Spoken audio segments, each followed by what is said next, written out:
Está começando. Um programa que consola, esclarece e educa. Está no ar. O que é o Espiritismo?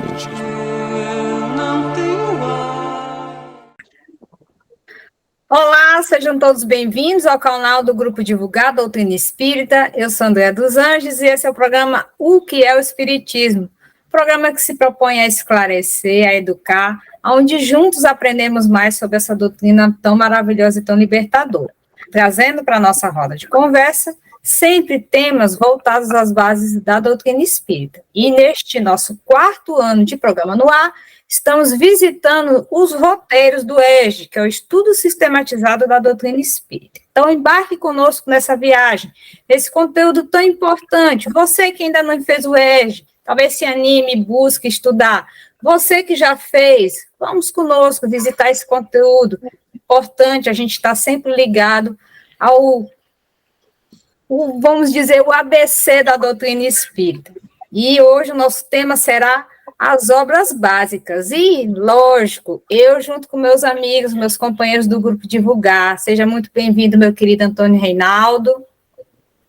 Paz no coração de todos, prazer estar aqui de novo, que Jesus ilumine as nossas ideias e os nossos corações para que a gente faça um bom trabalho no momento de agora. Minha querida Isabela Martins.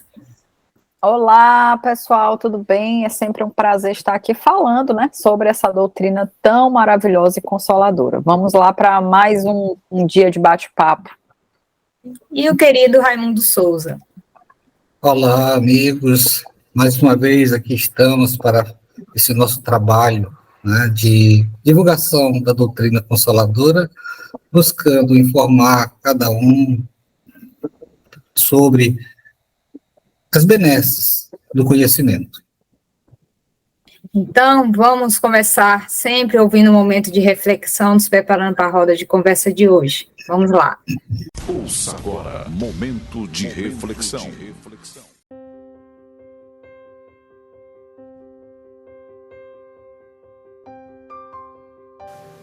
Mensagem número 53 do livro Pedi e Obtereis. Mensagem ditada pelo irmão José Carlos Bacelli. Título da mensagem: Equivocada Procura. Sobre a Terra, todas as coisas exteriores estão sujeitas à constante transformação. Nada é definitivo, nem a condição social, nem a saúde, nem a riqueza moedada. Tudo lentamente rende-se à ação inexorável do tempo, na vertiginosidade das horas. Ao tempo de suas opções de vida, o homem, na maioria das vezes, resta apenas a desilusão em que estruturou a existência. Em sua equivocada procura da felicidade, eis que ele se consome desnecessariamente, acumulando aflições e desencanto na alma. Todavia, se buscasse a aprovação da consciência pelo dever nobremente atendido, não experimentaria a frustração com que quase sempre atinge o ocaso de seus dias no mundo. Nem amargaria, em se avizinhando no túmulo, imensa decepção consigo mesmo. Decepção que o acompanha nos seus ensombrados caminhos, além da morte do corpo. Não podendo prever quando se verificará a definitiva mudança de plano existencial, o homem deveria viver na Terra como se a cada dia estivesse a se despedir. E ainda, como se estivesse prestes a inevitável e solitário confronto consigo mesmo, sem subterfúgios de qualquer natureza. Por mais que se apegue aos bens transitórios que desfruta e administra, a criatura encarnada não se esquivará à luz soberana da verdade que o induzirá a ver o que fez de si, quando chegar o momento de dizer adeus a tudo quanto lhe constituía no mundo razão da própria vida. Somente o homem fortalecido interiormente não teme a grande noite. Com os valores que nada e ninguém lhe poderá usurpar, realizará a inevitável travessia com a serenidade das almas que lograram acender em si o inapagável archote da crença. Superados os obstáculos que o distanciavam da paz definitiva, que infelizmente ainda é uma utopia para o homem na Terra, pisará as dimensões espirituais, experimentando indefinível alegria no coração.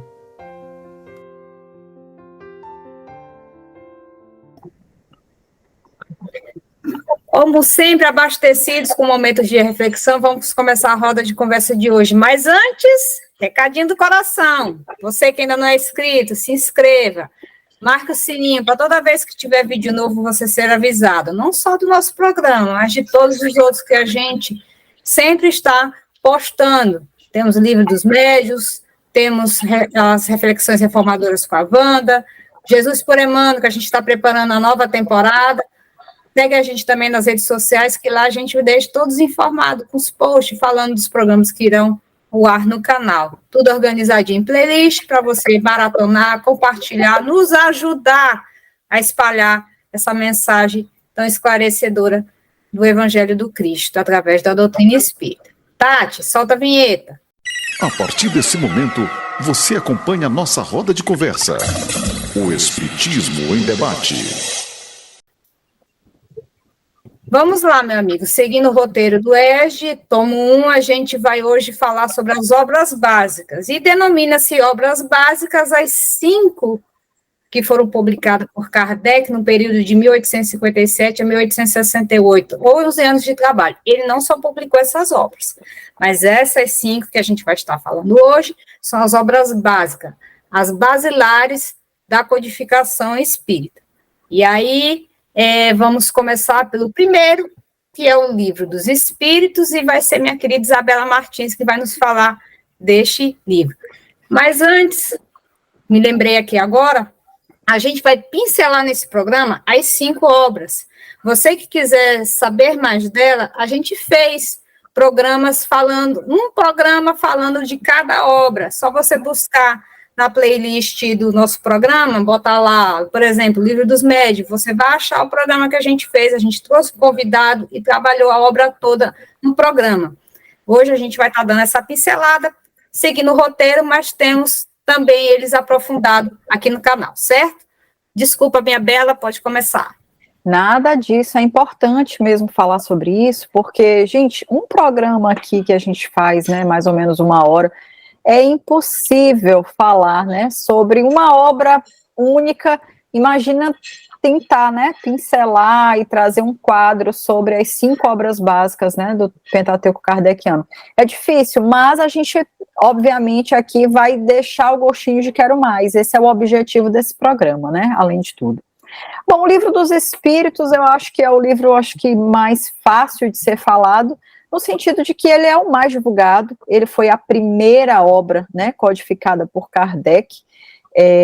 Inicialmente, aí já vem uma curiosidade, né, essa obra, acho que a primeira coisa importante de ser falada, acho que muitas pessoas que nunca leram o Livro dos Espíritos não sabem dessa informação, mas o Livro dos Espíritos, ele é um livro de perguntas e respostas, e na sua primeira edição, o Livro dos Espíritos era composto de 501 questões apenas. Depois, o próprio Kardec, né, fez uma revisão em cima dessas perguntas, elaborou novas perguntas, e hoje, né, o que se mantém até hoje é a 2ª edição, feita por Kardec, onde esse número de questões foi ampliado, né, assim, duplicou um pouco mais que isso, e hoje nós temos 1018 perguntas, né, que são respondidas dentro do Livro dos Espíritos. Então, acho que essa é a primeira coisa a ser falada sobre essa obra. Ela é a primeira obra da codificação e, sem dúvida, a obra básica. A gente percebe, pela elaboração do Livro dos Espíritos, depois a gente vai falar um pouco disso, que você consegue encontrar todas as outras obras sendo, né, digamos assim, bebendo da fonte do que já consta lá no Livro dos Espíritos. Então, as outras obras básicas que se seguem, que é Evangelho segundo o Espiritismo, o Livro dos Médios, a Gênesis e Céu e Inferno, não nessa ordem, mas todas elas bebem da fonte de partes que estão contidas dentro, né, do Livro dos Espíritos, tá? Então, essa é a obra principal, sem dúvida nenhuma. Tem, inclusive, uma frase colocada na folha de rosto dessa obra, em que diz assim, que no Livro dos Espíritos, né, estão exarados o quê? O princípio da doutrina espírita, que fala sobre imortalidade da alma, a natureza dos espíritos e as suas relações com os homens, as leis morais, a vida presente, a vida futura e o porvir da humanidade. Então, se a gente pudesse fazer um resumo do que o próprio livro traz de entendimento e de conhecimento, é mais ou menos esse leque de coisas. Só que dentro de cada um desses itens, gente, o Livro dos Espíritos mergulha de forma muito mais profunda, né, em cada uma dessas partes. Outra coisa que eu acho importante falar também é que, apesar de ser um livro de perguntas e respostas, o Livro dos Espíritos, assim como eu arriscaria dizer que praticamente todos os livros relevantes dentro da doutrina espírita, eles precisam ser lidos na sua totalidade. Não é aquele livro que dá para você pegar o capítulo 1 e abrir, sabe? Você precisa ir lá para a introdução, lá para o prefácio, porque ali já traz inúmeros conhecimentos, inúmeros entendimentos que vão facilitar muito a leitura daquelas obras, né? E vão te abrir a mente para muita coisa. E o Livro dos Espíritos não é diferente. Na introdução do Livro dos Espíritos, para a gente entender um pouco melhor sobre essa obra, ela é composta de 17 itens que fazem uma síntese da doutrina espírita. É muito importante que você realmente comece pela introdução, porque lá você vai entender muita coisa, muitos entendimentos do que o Kardec vai abordar dentro da obra O Livro dos Espíritos. No Livro dos Espíritos, a gente também tem uma outra parte que se chama de prolegômenos, que é a introdução, né, geral de uma obra, tipo um prefácio, né? E dentro dos prolegômenos do Livro dos Espíritos, lá a gente vai começar a entender como é que a doutrina espírita foi revelado, qual a autoria e finalidade, né? Porque olha que coisa interessante também. Muitas pessoas pensam, e eu digo isso, André e meus queridos amigos, porque eu mesma, quando cheguei na doutrina espírita, passei muito tempo achando que era isso, né? Alguns ali meses, até eu começar a estudar a doutrina espírita, eu achava que era assim. Olha só, você pensa assim, os livros da doutrina espírita, em geral, que você lê, são romances e tal, e geralmente eles são psicografados. Chico Xavier, que é o maior autor de livros espíritas, psicografou todas as suas obras. E aí eu imaginei o quê? Kardec também era o quê? É um médium que psicografava as obras e trazia a mensagem dos espíritos. Só que não, Kardec nem um médium ostensivo ele era. E como é que ele trouxe, né, essa codificação? Como é que ele fez, por exemplo, uma obra como o Livro dos Espíritos? Na verdade, ali nesses prolegômenos, ele vai explicar um pouco sobre isso, vai falar sobre a participação dos médiuns que foram fundamentais, como é que ele pensou as questões, como é que elas foram enviadas para esses médiuns e como ele recebeu. E a partir daí, como ele conseguiu selecionar quais eram as respostas verdadeiras para cada uma daquelas questões. Então, tudo isso nos vai ser revelado nos prolegômenos, né? Onde ele vai falar sobre tudo isso, como foi essa missão, digamos assim, de escrever a obra, né, o Livro dos Espíritos. E aí, finalmente, a gente adentra na obra em si, né, que é dividida praticamente em 4 partes. Quais são essas partes? É importante falar. A primeira parte vai falar sobre as causas primárias, Deus, os elementos gerais do universo, criação e tudo mais. Então, essa primeira parte a gente encontra em que outra obra que vai ser falada e pincelada hoje? Livro A Gênesis, tá? Segunda parte, Mundo Espírita, ou Mundo dos Espíritos, onde ele vai falar sobre reencarnação, a volta dos espíritos à vida corpórea, mundo espiritual, pluralidade das existências. Tudo isso é aprofundado também na obra Livro dos Médiuns, tá?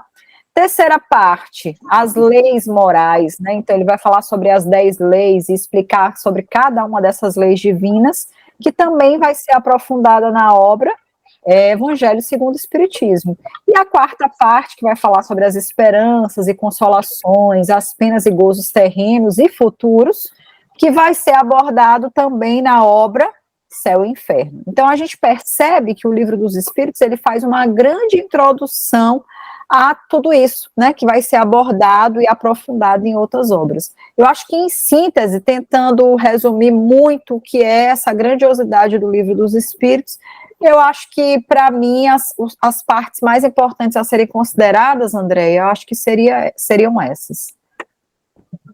O Livro dos Espíritos vamos dizer assim, que é uma obra mais abrangente, ela fala de um tudo, né, a base filosófica da doutrina, e depois é trabalhada, desmembrada nas outras obras. Tem estudiosos que dizem que ele que é a obra básica, e as outras 4 são complementares, mas o entendimento geral é de que não. As 5 são as obras básicas, até mesmo porque dada essa continuidade do estudo, né?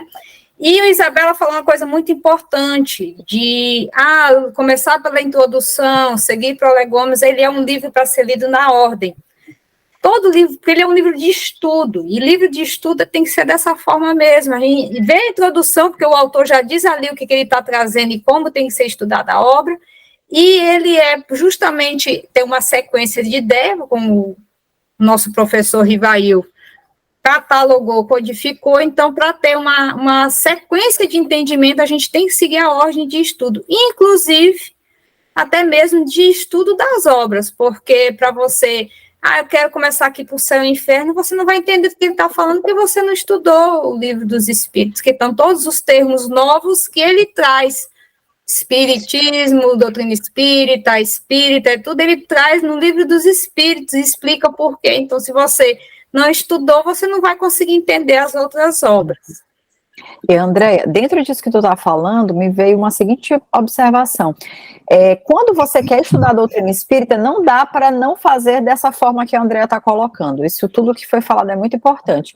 Agora, se você é apenas um curioso, porque eu acho que às vezes, quando a pessoa chega na doutrina e ela ainda não iniciou o estudo, para algumas pessoas, o Livro dos Espíritos pode ser um livro muito difícil, e às vezes você começa a ler ele, por exemplo, porque você quer entender alguma angústia que você está vivendo, ou porque um ente querido seu faleceu e era muito jovem, você não consegue ter respostas para isso.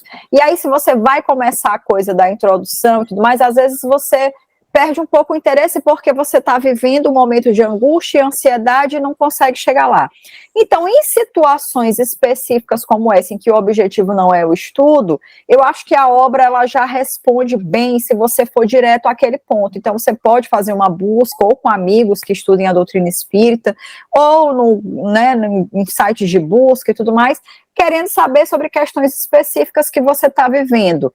E isso vai te ajudar muito, porque você lê e as respostas, elas são muito diretas e objetivas. Isso é uma coisa muito legal. Os espíritos não rodeiam para responder a Kardec as indagações, né? Às vezes eles são até assim, poxa, eu já acabei de te dizer isso.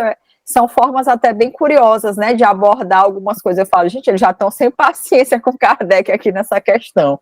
Então tem um pouco isso, mas assim, se você não é um estudioso e quer saber uma questão específica, ok, não tem um problema você ir lá e buscar só aquela questão.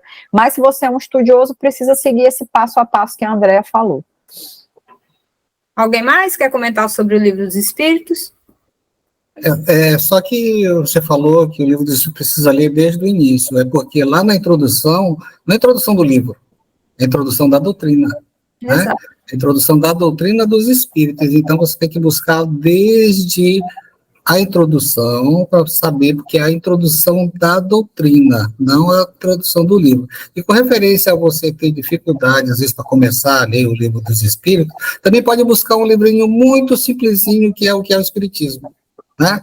É um livro, um livreto, né? Poucas páginas, mas que explica o que é a doutrina. E ali vai despertar curiosidade para você começar a estudar. Reinaldo, alguma coisa? Tudo bem, acho que foi bastante esclarecido aí os pontos principais desse livro, que realmente é o início, né? É o começo dessa doutrina. É as portas que foram abertas através desse livro. Esse livro abriu as portas da doutrina para que outros viessem depois e trouxessem mais esclarecimento. Então, dando sequência, eu vou falar da segunda obra, que é o Livro dos Médiuns. Foi publicado em 1861 e na sua primeira página está assim, o Livro dos Médiuns, Guia dos Médiuns e dos Evocadores. Ensino especial dos espíritos sobre a teoria de todos os gêneros de manifestações, os meios de comunicação com o mundo invisível, o desenvolvimento da mediunidade, as dificuldades e os tropeços que se podem encontrar na prática do espiritismo, constituindo o segmento de O Livro dos Espíritos. Então, já logo na primeira página da obra já traz muita informação. Primeiro, que ela sequência. Então, você, para poder estudar o livro dos médiuns, você precisa ter estudado o livro dos espíritos. Lógico, lembrando aquilo que Isabela oportunamente falou, se quer tirar uma dúvida e tal, você lê. Mas se for estudar para de fato entender, é interessante sim seguir a ordem justamente pelos termos novos e você dá a sequência do entendimento. E aqui, essa obra importantíssima, fundamental para se entender o espiritismo prático. É aqui que está a prática da doutrina espírita, como se conseguiu esses livros, foi como? Através dos trabalhos mediúnicos que a gente viu em programas anteriores. Então, se não fosse só dessa forma, não teria vindo, né, a doutrina espírita. Então, para se entender isso e se praticar, foi editada essa obra, que ela é dividida em duas partes. Na primeira, com 5 capítulos, só explicando as noções preliminares.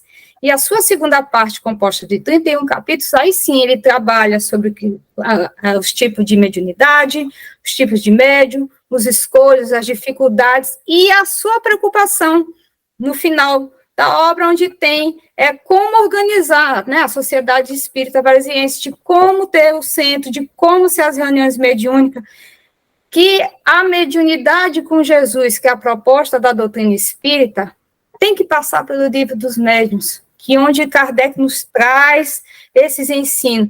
Existem muitas obras excelentes trabalhando a mediunidade. A gente pode citar Manuel Filomeno de Miranda, a própria Ivone Pereira, Cecília tem também um livro muito bom sobre mediunidade, Raul Teixeira, mas todos eles são muito bons, mas nenhum substitui o estudo do livro dos médiuns, que é, como ele diz, o guia que orienta o trabalho tanto dos médiuns como aqueles que vão coordenar esse trabalho, né? No caso, ele chama de evocador. A gente hoje usa os dialogadores, né? Porque não se trabalha mais com evocação. A evocação foi na época de Kardec, que de fato ele evocava os espíritos superiores para trazer a codificação.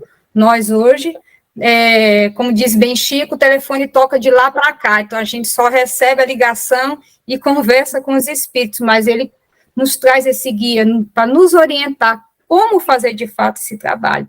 E essa obra, sim, versa nessa questão do investigar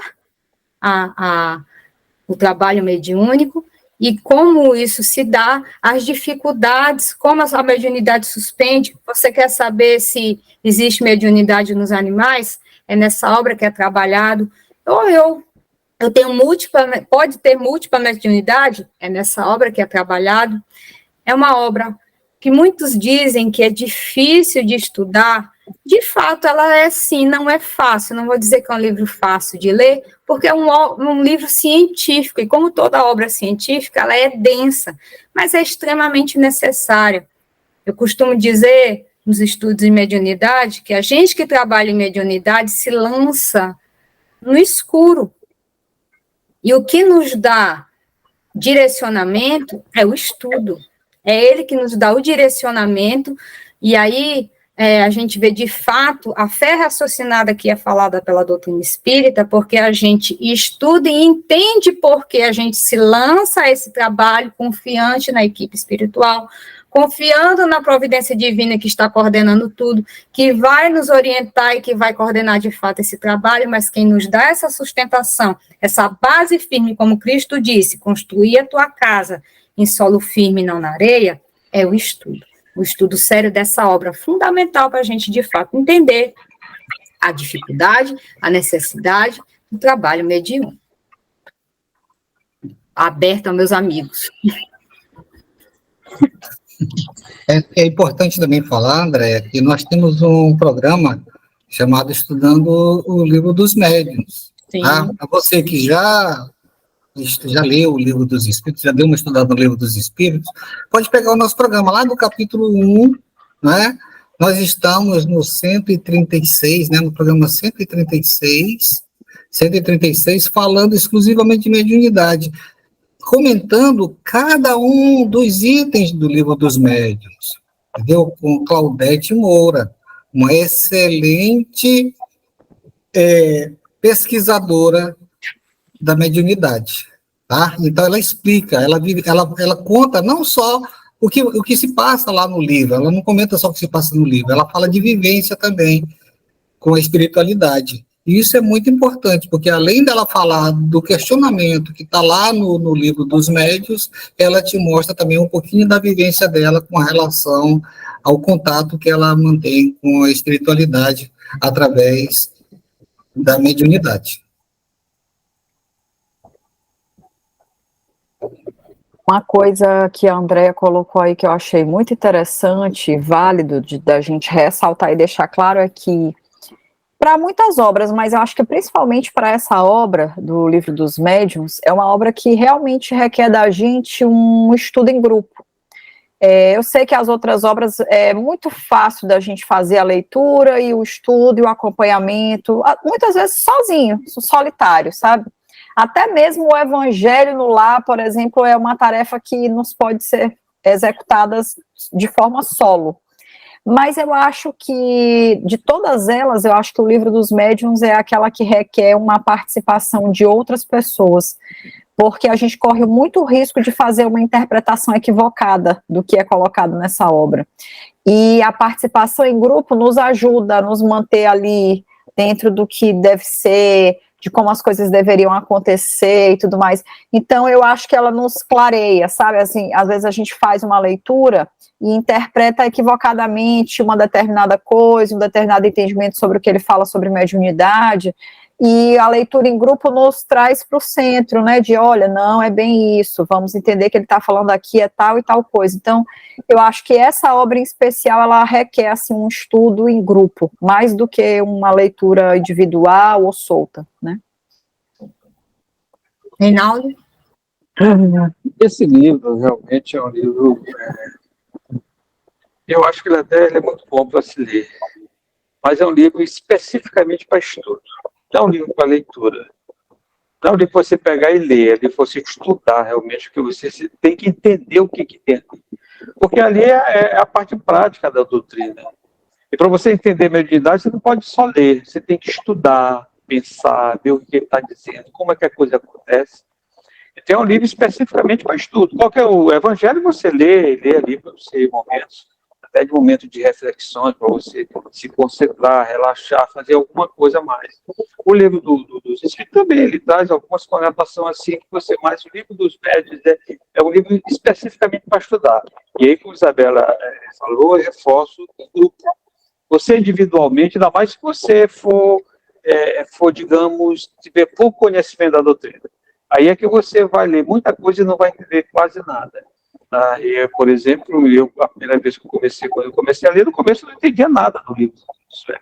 Mas com o tempo, com tudo, estudando outros livros, a gente vai gradativamente compreendendo e melhorando aquela intenção. E sempre fazendo estudo em grupo. Então, é um livro que realmente traz um conhecimento muito grande. E algumas pessoas, eu não vou estudar o livro dos médiuns porque eu não sou médium. Todo espírita tem que estudar as obras básicas, todos os 5 livros, mas o livro dos médiuns é fundamental, porque a mediunidade está em todos os lugares, em todos os lares. Em todo momento a gente se depara com uma situação de mediunidade. Se você se rotula como espírita, num momento desse, se você não souber ajudar, você perde o senso da sua crença. Então, a gente precisa estudar, compreender, porque a partir daí a gente passa a compreender esses dois mundos, né? O mundo material e o mundo espiritual. A partir daí você compreende, entender de onde você realmente veio e para onde você vai. É através do estudo dos livros médiuns. Você vai compreender realmente. E aí, então, vamos dar seguimento, vamos para a terceira obra. Nosso querido Reinaldo vai nos falar do Evangelho segundo o Espiritismo. Pois é, o Evangelho segundo o Espiritismo. A terceira obra, né, o terceiro livro que Kardec publicou, o Evangelho segundo o Espiritismo, que, como já foi falado, ele busca, pega uma parte, né, do livro dos Espíritos, a terceira parte, as leis morais. Então, a partir dali, Kardec traz para começar a desenvolver esse trabalho, para começar a fazer esse trabalho, trazer à tona para nós. E o Evangelho segundo o Espiritismo, ele foi publicado em abril de 1864. Na França, foi o primeiro lugar onde ele foi publicado, né? E a primeira edição que foi publicada desse livro, ele saiu com um nome diferente, né? Imitação do Evangelho. A primeira publicação saiu com Imitação do Evangelho. E esse título foi alterado por observação dos espíritos, dos trabalhadores e tal, e foi que era interessante, não caiu bem essa imitação do Evangelho. Então, a partir da segunda edição, em 1865, mudou-se o nome que passou a se chamar o Evangelho segundo o Espiritismo. Então, houve essa modificação. E o Evangelho segundo o Espiritismo, ele é um livro que ele é muito, talvez seja um livro mais lido da doutrina. Talvez eu diga assim, porque ele figura entre os grandes livros espíritas. Ele contém um conteúdo consolador, que traz paz no momento de dificuldade, ele sempre busca ele. E com esse papel especial que ele tem de consolar, de trazer alguma situação, você está com dificuldade, você busca nele, você parece que sente aquela energia que ele traz. Então, ele é muito conhecido, né? Ele é muito, muito procurado. Ele, digamos, é o livro talvez predileto. Por exemplo, a mim, quando eu conheci a doutrina, foi o primeiro livro que eu li. Porque o dia que eu conheci a doutrina espírita, me deram de presente o livro O Evangelho segundo o Espiritismo. E nós, espírita, como quando damos um presente a alguém, um livro espírita, sempre nós escolhemos dar o Evangelho segundo o Espiritismo. Então, por isso, ele é um livro muito importante. É um livro que realmente ele é muito lido porque ele é um consolador. Essa parte é a parte moral. E, além disso, esse é um livro que ele traz nos seus capítulos um versículo ou vários versículos do Evangelho de Jesus. Então, os seus capítulos sempre iniciam com o Evangelho de Jesus. Ele bota lá, o Kardec colocou alguns versículos, e em cima desse versículo, Kardec desenvolve ele através dos espíritos excessivamente. Esse livro ele é composto por 28 capítulos, tá? E o último capítulo é um capítulo muito interessante, onde Kardec bota coletânea de preces para várias situações.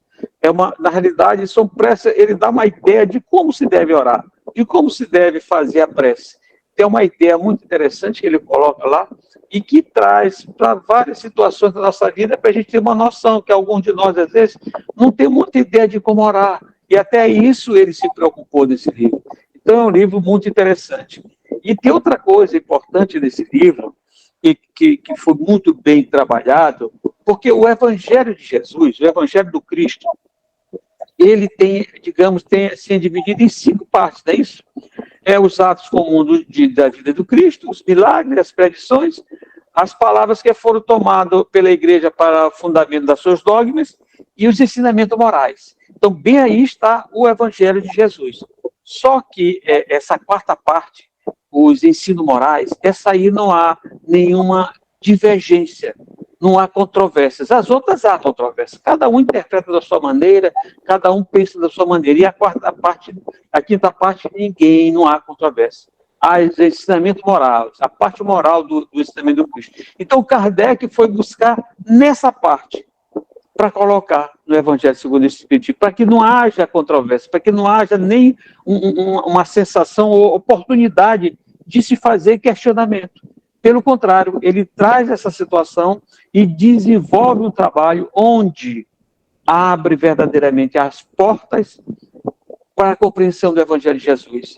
Traz a clareza, o discernimento das parábolas, como interpretar as parábolas, o que as parábolas querem dizer. Então, esse livro é um trabalho maravilhoso feito por Kardec, com o auxílio dos espíritos, que realmente, cada dia mais, ele vai se firmando no meio de nós, e cada dia mais ele vai realmente nos consolando nessa jornada. Mais ou menos isso. Mais na frente posso falar mais alguma coisa. Então, Pode-se dizer que é a obra da cabeceira de todo mundo, né? Tudo está lá no Evangelho, gente. É os ensinos morais do Cristo, então tudo que nos aflige, tudo que nos... Inclusive também aquilo que nos alegra, está ali a explicação no Evangelho segundo o Espiritismo. Por isso que ela é a obra mais lida, porque, lógico, a gente está no mundo tereis aflição, então é o que mais nos incomoda, e lá tem a resposta, e ali tem o consolo, e ali que a gente realmente vai na fonte do Cristo para poder a gente seguir. Então, pode-se dizer, a obra preferida de ser estudada, e que muitas das vezes quando a gente fala, tem que estudar na sequência, e se pula essa sequência justamente pelo Evangelho, porque se tem essa familiaridade da questão do Evangelho do Cristo, ali tem sim as explicações dos Espíritos, que talvez se tenha uma dificuldade de entendimento, porque também vai ter os termos novos que não é tratado nas outras religiões, principalmente as questões da reencarnação e também da mediunidade, mas nada que dificulte a leitura. E sim, é ela que traz o consolo, é ela que nos direciona, e ela, sim, fundamental no seu estudo. É recomendado o Evangelho no lar uma vez por semana, mas espírita que quer de fato se reformar tem que fazer o Evangelho todo dia. Quem mais quer fazer algum comentário dessa obra?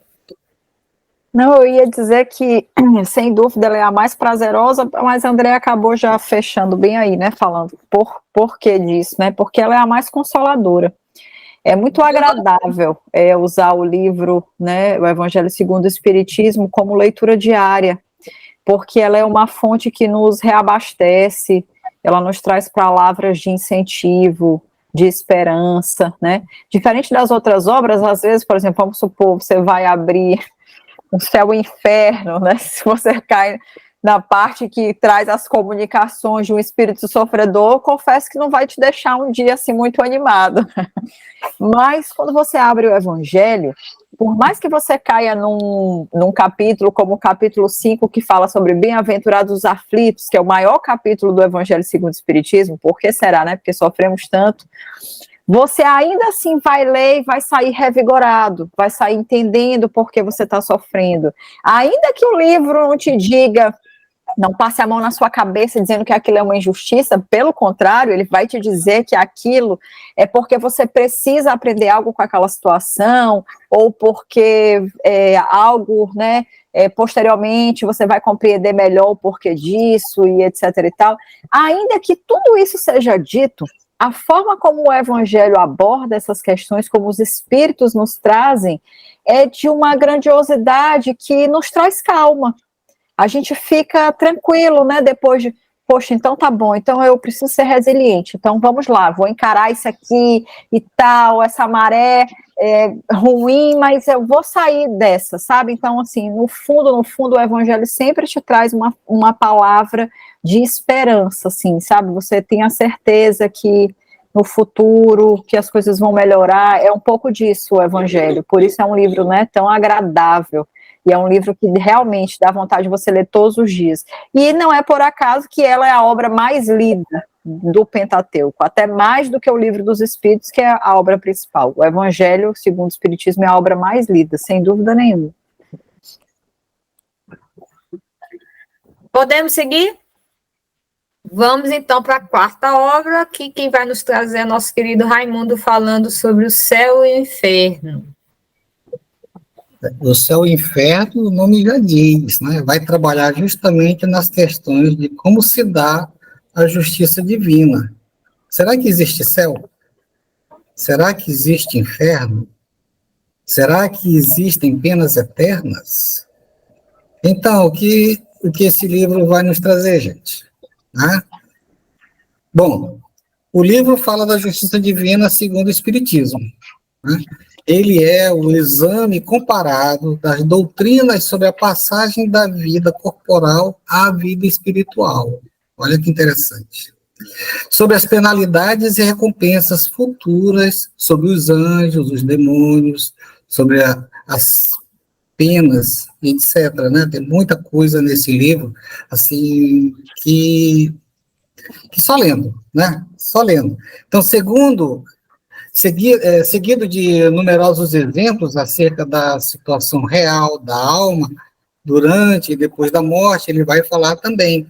Então, na parte que Kardec cita exemplos, ele vai trazer depoimentos de espíritos desencarnados, felizes, infelizes, suicidas, e medianos também, né? Esses espíritos de vida comum, né? Como a nossa, né? Vai trazer depoimentos para que possamos conhecer, através das palavras deles, de como se dá a justiça divina no pós-morte. O que a gente encontra dependendo das nossas atitudes. A gente vem sempre falando, né? Cuidado com as nossas atitudes. Será por quê, gente? O Céu e o Inferno foi publicado em agosto de 1865. É o 4º livro da codificação, né? E então, quais são as partes do Livro dos Espíritos que foram utilizadas para a codificação do livro Céu e Inferno, já que todo mundo falou que tudo é parte do Livro dos Espíritos, né? Então, esse livro decorre da 4ª parte do Livro dos Espíritos, referente às esperanças e às consolações. Os 2 primeiros capítulos, justamente com base nesses aspectos do Livro dos Espíritos, é que houve a formatação do livro do O Céu e o Inferno, e coloca ao nosso alcance o mecanismo da justiça divina em consonância com o princípio evangélico. A cada um segundo suas obras. Tá? Assim, vamos perceber que no plano espiritual não há diferenciação de uma pessoa em detrimento de outra, que Deus, na sua infinita bondade, na sua infinita justiça, não prestigia um em detrimento do outro. Não há desobservância da igualdade entre os seus filhos. Isso tem que ficar bem claro, né? Bem claro, porque às vezes a gente diz, fulano era tão bom, né? Fulano era tão bom, então ele merece as benesses do reino dos céus, né? E fulano, que não era tão interessante, né? Fez tanta coisa ruim aqui, tem que ir para o inferno. Não se fala isso? Das pessoas, não é isso? Tá?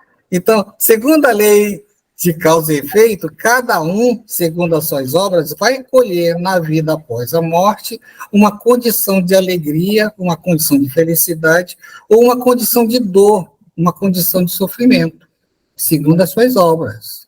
Né? Vamos prestar bastante atenção. Mas lembremos que ele vai dizer, Kardec vai dizer também, que não há penas e gozos eternos. Tá? Ninguém que eventualmente tiver em sofrimento no plano espiritual, por conta das suas obras equivocadas, não vai ficar eternamente em sofrimento. Terá sempre uma nova oportunidade de crescer e de aprimorar, como veremos nos próximos programas. Não percam nossos próximos programas. Esse estudo é muito interessante. André vai provar que não existe penas eternas, né, André? É compromisso nosso. É compromisso nosso expor o que Kardec nos trouxe. É compromisso nosso.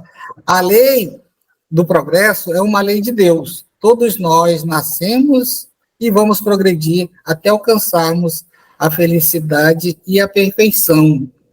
Isso será provado nos estudos que vamos fazer. Até mesmo o pior dos homens, o pior dos espíritos, serão um dia espíritos de luz. Isabela está sempre falando disso para nós aqui no programa. Não é? Ela acredita piamente que um dia, né, ela vai me ver um ser iluminado. Né? E eu tenho certeza que eu vou conseguir também. Né? Às vezes demora um pouco. Né? Às vezes demora um pouco. Só complementando o que a Raimundo estava falando, se não fosse assim, Deus não seria Deus, né? Se a gente não o caminho de todos nós fosse a perfeição. Porque quando a gente olha a história da humanidade, a gente vê que a humanidade vem evoluindo.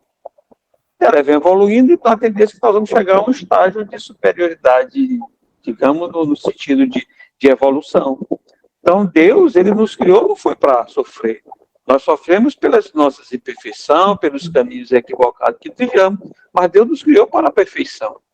Porque senão aí Deus não seria Deus. Por que Jesus é um ser iluminado? Porque ele conquistou. Não foi colocado, Jesus não foi criado perfeito e nós criados imperfeitos. Não, porque senão Deus não seria justo. Então, esse é o caminho. A doutrina espírita deixa muito claro isso para a gente. E que nós estamos caminhando. Por isso que a reencarnação é uma lei de Deus. É a lei, talvez a lei mais importante no sentido de nos levar a essa perfeição.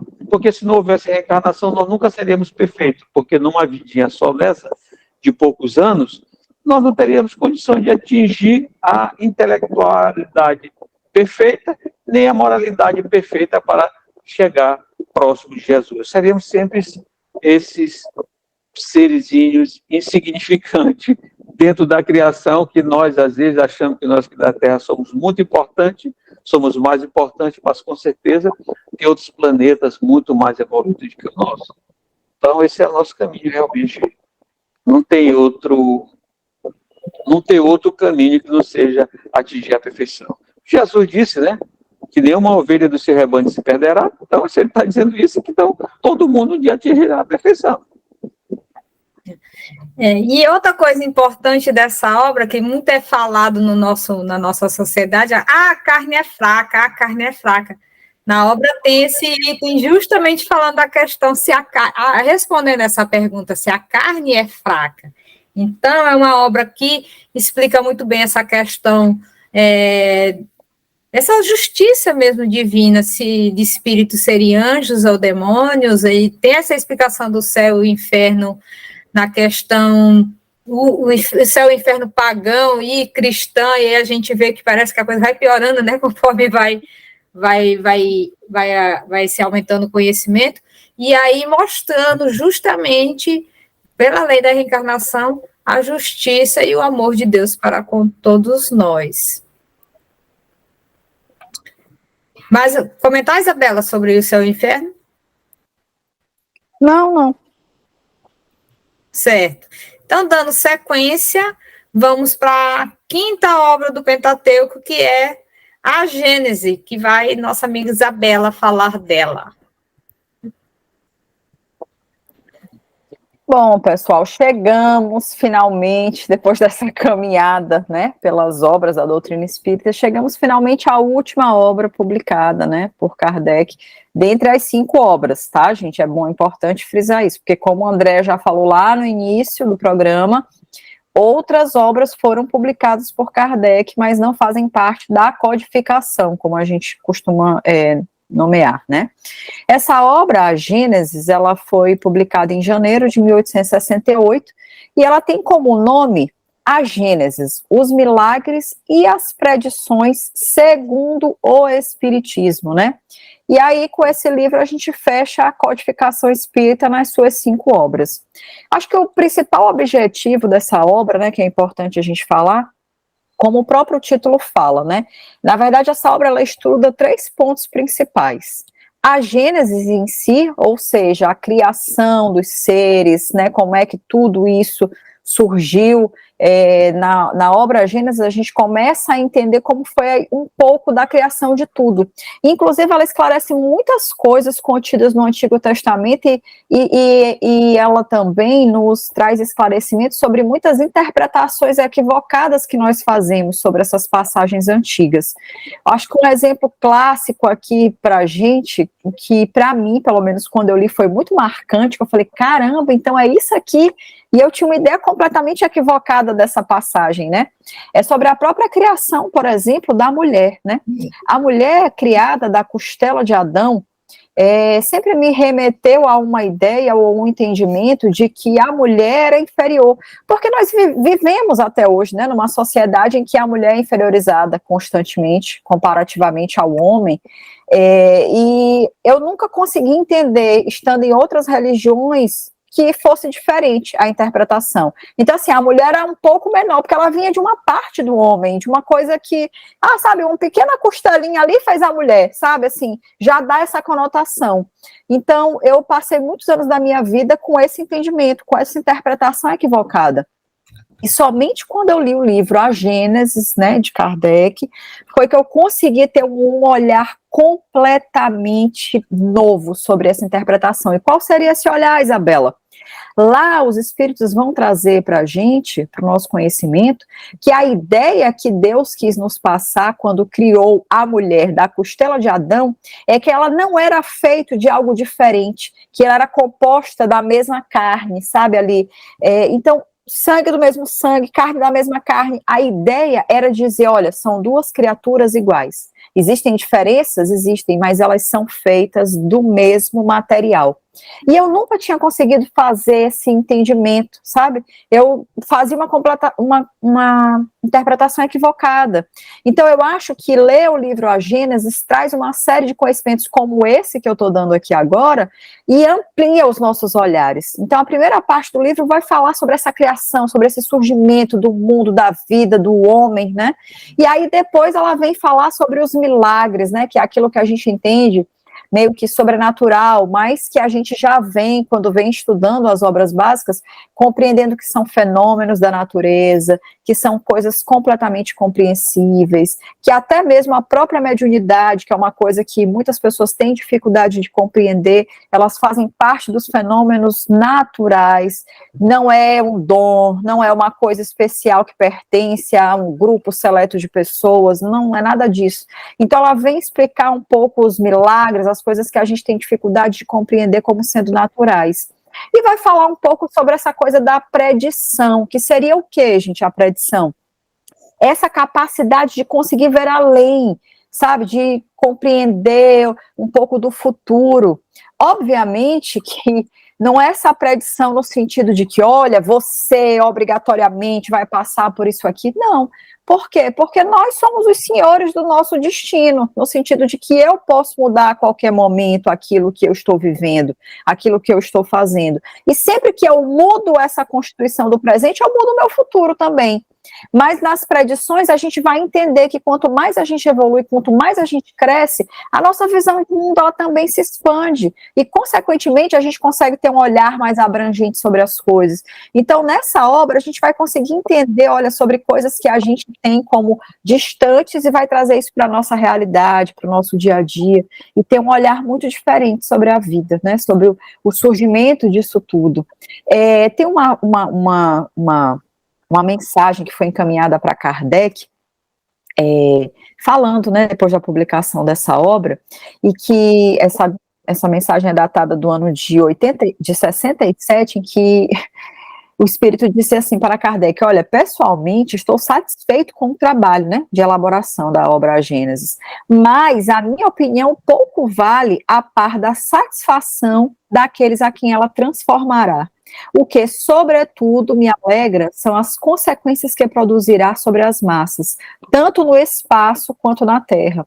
Aqui também é interessante nessa mensagem perceber que esse impacto, ele não acontece só no mundo material, como a gente poderia imaginar, mas ele também acontece no plano espiritual, que é a vida verdadeira, né, gente? Porque aqui a gente está vivendo uma experiência na carne, mas a vida verdadeira é espiritual. Então, quando nós modificamos essa atmosfera, significa que tudo ao redor está mudando, inclusive no plano espiritual, né?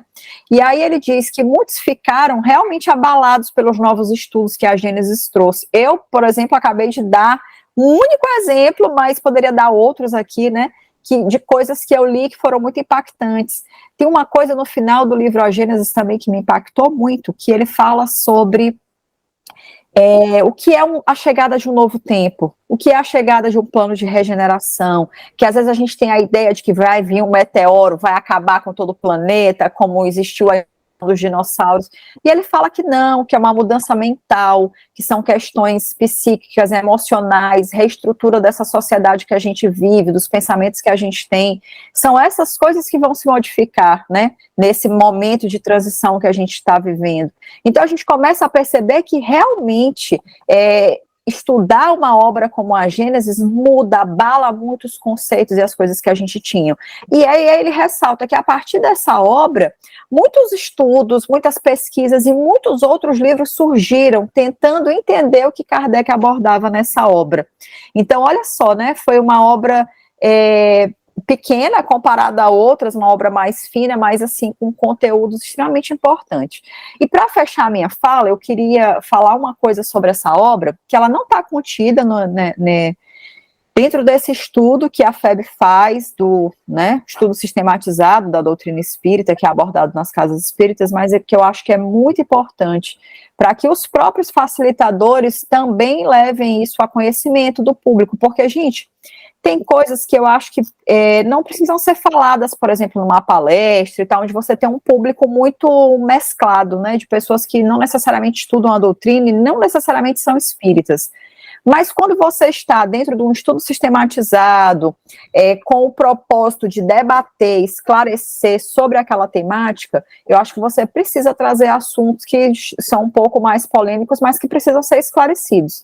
E um ponto importante que eu acho ser debatido e que não é trazido dentro dessa obra, né, de estudo sistematizado, é que o livro A Gênese, segundo estudiosos já apontaram, isso já ficou mais que comprovado pela própria FEB, que já emitiu em outros momentos comunicados sobre, essa obra ela sofreu uma alteração após o desencarne de Kardec. Então, até a sua 4ª edição, a obra, a Gênesis, ela não tem, né, realmente Kardec fez todas as alterações que eram devidas e foi publicada. Mas 3 anos depois do seu desencarne, não se sabe nem certo quem teria sido a pessoa responsável, se sua esposa, se outros estudiosos ali que estavam com ele, mas textos foram acrescentados que alteraram o teor da obra, alguns capítulos foram acrescentados que não estavam contidos até, né, a sua 4ª edição. Então, essa 5ª edição, publicada 3 anos depois da morte de Kardec, contém, sim, alterações que durante muitos anos passaram batida, não foi percebido essas mudanças, mas depois estudiosos, quando compararam as releituras, as republicações da obra de Kardec, conseguiram identificar, e hoje você encontra um acervo aí gigantesco de pesquisas de muitos autores sérios e comprometidos com o estudo da doutrina espírita que mostram, né? Isabela, mas isso trouxe uma mudança profunda, tu acha que... Bom, acho que esse não é o debate desse momento, mas eu acho que é importante a gente saber que houve uma alteração, mas isso não desabona de qualquer forma a obra, principalmente naquilo que trata das questões iniciais abordadas por Kardec, tá bom? Mas é importante para que quando a gente for estudar, a gente saiba, né, dos contextos históricos, das alterações e de tudo que foi feito com relação a essa obra, porque isso tira um pouco a legitimidade do autor inicial, né, que não deu, digamos assim, a permissão ou não disse que era isso que ele queria dizer propriamente nos capítulos finais dessa obra, que foram os capítulos acrescidos, tá? Mas eu acho que, em resumo, as coisas principais que eu ressaltaria sobre essa obra foram esses pontos citados. Sim, é uma obra fundamental também científica, mais ou menos no meio tem um estudo dos fluidos, que aí, depois desse estudo, a gente consegue entender as questões dos milagres do Cristo. E aí, se são milagres ou não, ficou a dúvida, a gente tem um programa falando sobre os milagres, se são ou não milagres os feitos do Cristo, busca aí no canal que você vai encontrar o programa que a gente fez falando sobre isso, e aí a gente consegue entender que não é milagre, gente, está tudo dentro da natureza, porque Deus, na sua perfeição, não vai derrogar suas leis, então tudo tem que estar de acordo com as suas leis, e não vai existir o fantástico, o que existe é a natureza. Quem mais quer comentar sobre esta obra? E sim, muito importante a fala da Isabela, da questão da adulteração, que a gente tem que ser fiel a isso, e ter esse cuidado, lembrando que a codificação, o que é? Foram as informações trazidas pelos espíritos, e o contributo de Kardec foi essa separação, essa catalogação e também a sua análise, que principalmente em várias obras que tem suas notas, as suas observações em cima do trabalho feito.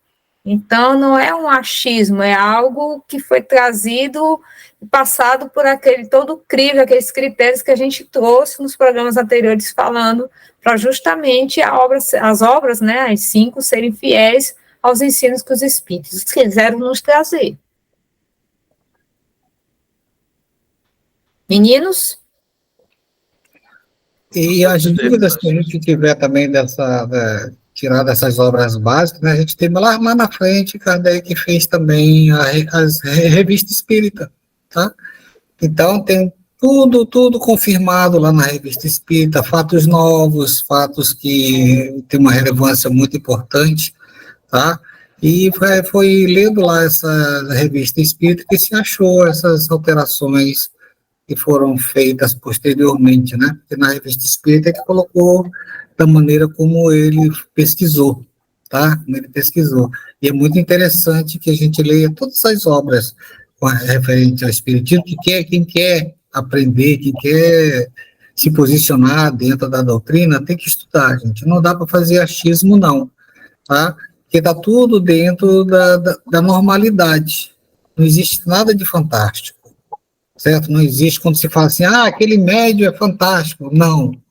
Aquele médio não é fantástico. Naturalmente, ele está ali fazendo um trabalho, certo? Fazendo um trabalho para o Cristo, certo? Para o Cristo. Não é para ele, é para o Cristo que ele está fazendo esse trabalho. Então, não existe nada de fantástico. Existe uma necessidade de se trabalhar, da gente organizar, mas tem que atender com conhecimento, né? Não é com achismo, não é com conhecimento que a gente vai melhorar a nossa condição enquanto espíritos. Raimundo, eu sempre digo que os médios são carteiros. Ele entrega a correspondência, ele não faz a correspondência, né? O propósito do médio, ele recebe um recado e transmite esse recado. Agora, se ele é um bom carteiro ou ele é um mau carteiro, aí depende de como ele se conduz a sua vida. Então, não existe nada de maravilhoso. Cada um busca... eu sou um profissional da minha profissão e eu posso ser um bom profissional, posso ser um mau profissional. Se eu me qualifico, aí vem a condição do estudo. Eu tenho que estudar para ser um bom profissional. O médico ele tem que estudar a doutrina espírita para ele ser um bom médico, ser um bom entregador de recado. Então, essa só é o propósito dele. E assim são todo mundo. E para você entender de doutrina espírita, você tem que estudar. Não tem outro propósito, tem que estudar. Estudar em todas as obras básicas. A partir da hora que você estudar as obras básicas, você está pronto para ler qualquer livro e separar o joio do trigo.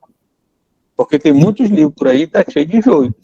A gente precisa, então, se você conhecendo as obras básicas, você não vai se deixar ludibriar por qualquer obra que traga alguma coisa que tente, coloque um fundo ali que não é uma verdade. Encerramos. Alguém quer fazer mais algum comentário? Tudo ok? Então, meus amigos, vamos estar... Essas foram as 5 obras, as básicas da doutrina espírita que a gente trouxe, pincelou para vocês, e lembrando que aquele que quiser saber mais, temos programas específicos de cada obra aqui na playlist, só você buscar o que você acha, e tudo isso aqui, nosso intuito é despertar a curiosidade de vocês e de buscar estudar de fato essas obras para alicerçar o conhecimento que é individual, que é de cada um. Importante saber que a doutrina espírita está contida nessas obras. As outras, como bem Reinaldo falou, a gente consegue entender, consegue separar o que é de fato doutrina espírita a partir do conhecimento das obras básicas, que aquilo que estiver em concordância, se não, se vem coisa diferente, aí você já vai saber que não é doutrina espírita, e sim a opinião do espírito que passou essa mensagem, né? Tá certo? Muito obrigado, meu querido amigo Reinaldo. Eu que agradeço e até a próxima. Paz no coração de todos. Belinha. Muito obrigada por mais um programa, pessoal. Espero que no próximo a gente esteja aqui de novo reunido para falar mais sobre a doutrina espírita. Meu querido Raimundo. Agradeço também a oportunidade de estar com vocês, com esse grupo seleto, né? E pedindo o nosso like, né? Se inscreva no nosso canal, porque você vai nos ajudar a melhorar. E participe, mande a sua dúvida. Você está com alguma dificuldade? Manda, que a gente ajuda você. É esse nosso intuito de estimular a vontade de buscar, entender de fato. É como a gente falou aqui, tem obras que não são fáceis de estudar, ainda mais se você não tem um grupo, sozinho. Conte com a gente, manda, que a gente ajuda você sim a entender e aí poder alicerçar esse conhecimento. Paz e alegria a todos e até o próximo programa. Você ouviu o que é o Espiritismo? Eu não tenho asas para voar.